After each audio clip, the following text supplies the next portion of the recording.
Good morning. Welcome to another day of science. Today is Tuesday, November 3rd. Here we are in week 10. Let's dive right in, shall we?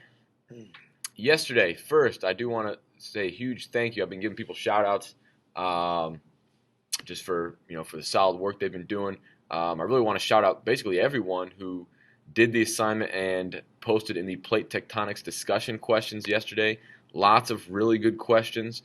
And as you'll see, I'm going to use these questions kind of as our basis for exploration for plate tectonics.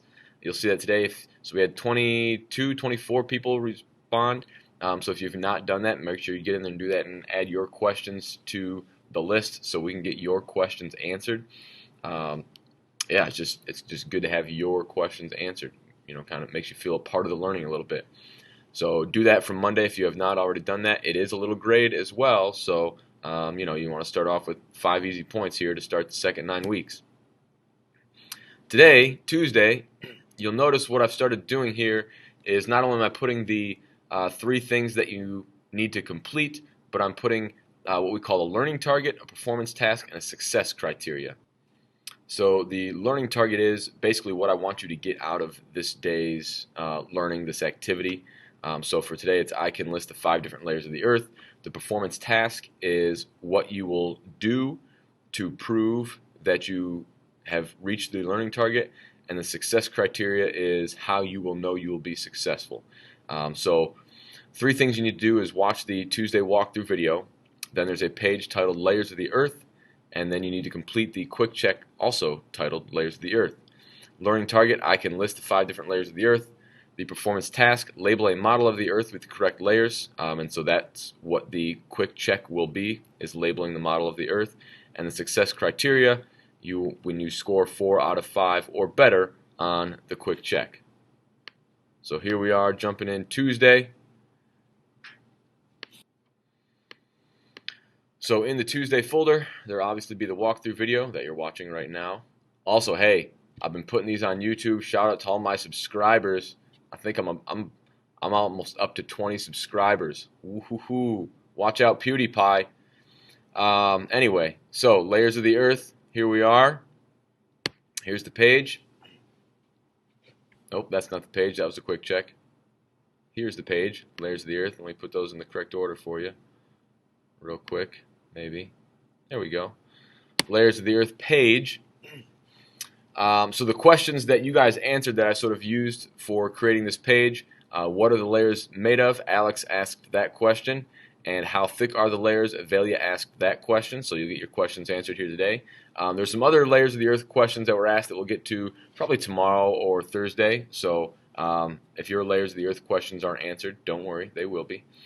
Today we're going to talk about what the inside of the Earth looks like. You asked some good questions, and those will be addressed in future layers. So we're going to break the Earth down into 5 different layers. We have the crust. The crust is basically, and you can read through all this, but I'll kind of go through it real quick here. The crust is what we live on, what we see, what we stand on. There's actually 2 different types of crust. There's the crust that's under our feet, which makes up the continents. And there is crust that is under the ocean that you can only see if you go into the ocean. Each one has a little bit different thickness. Continental crust is anywhere from 5 to 25 miles thick, and oceanic crust is 3 to 5 miles thick. And you can notice that on the picture that the oceanic crust looks quite a bit thinner than the continental crust. The continental crust is made of silicon and aluminum, and the oceanic crust is made more of iron and magnesium. And hey, those are elements from the periodic table that we just talked about. Wow! You can clearly see the differences in thickness there in the crust. The asthenosphere is the next layer down. This one's a tricky one to say. Asthenosphere. Sometimes I say it wrong. This is the layer that the crust actually floats on. It's kind of the consistency of silly putty. It moves very, very slowly, but it's what allows the plates to move. Some of you guys asked questions about the plates moving. Yes, they do move, and the asthenosphere is what allows it to move. The asthenosphere is about 400 miles thick. Moving on down, we have the mantle. It's the thickest layer of the Earth, stretching up to 1,800 miles thick. The mantle, typo, fix that, is mostly made up of silicon and aluminum, more elements. The mantle moves very, very slowly in patterns called convection cycles, in which hot material rises and the cold material sinks. Think of it as a giant, slow-moving lava lamp. And so what happens here is, on this picture, I think I'll explain a little bit. Here's the core, which we'll talk about next. The core is very, very, very, very, very, very, very hot. Hot. It heats up the mantle material. Hot material naturally rises. If you have like a 2-story house, the heat rises in the summer, and the second story is really hot in the summer, and the first floor is cooler, and then the basement's even cooler. So this works the same way. This mantle material gets heated up by the heat from the core. It rises towards the surface of the earth, towards the crust, bringing that heat outwards, and then when it gets near the surface, it cools down because it's away from the heat source, the core, and then it sinks back down towards the core.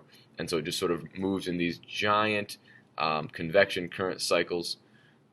Think of, like I said, think of a lava lamp. If you go to YouTube and watch lava lamp, you'll see what I'm talking about. Next layer down is the outer core. It is very hot. It is a liquid layer of the earth. It's around 1,500 miles thick. The outer core is made up of iron and nickel, more elements, yes.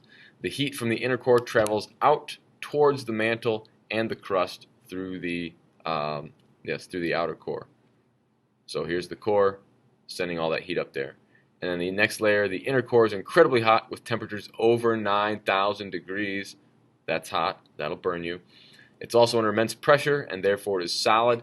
If you could go to the center of the earth, it'd be incredibly hot, and the pressure is so great you'd be squashed into like a tiny thing smaller than a marble.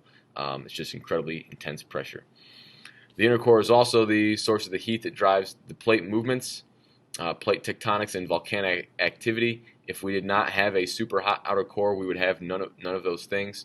So if the core ever cools down, the Earth's plates would stop moving. No volcanoes, no earthquakes, no new mountains being formed, or any of that stuff. The plates would stop moving. So the inner core, the heat from the inner core is pretty important. So those are the 5 layers of the Earth. And then when you're done with that, make sure you take the layers of the Earth assessment. It's fairly straightforward. What you need to do is you'll see a picture of the Earth, and you need to drag and drop these correct labels to their correct spot. All right? So like, oh, I think that's right. Drag it there, and when you got them all labeled what you think to be properly, submit it. You get 2 attempts at it. Yeah, that is the little assessment for today. All right, if there are any questions, let me know. Again, if you have not already, make sure you go back and do the discussion questions. Get your questions about plate tectonics in there for Monday. And have a wonderful Tuesday. Bobolik out.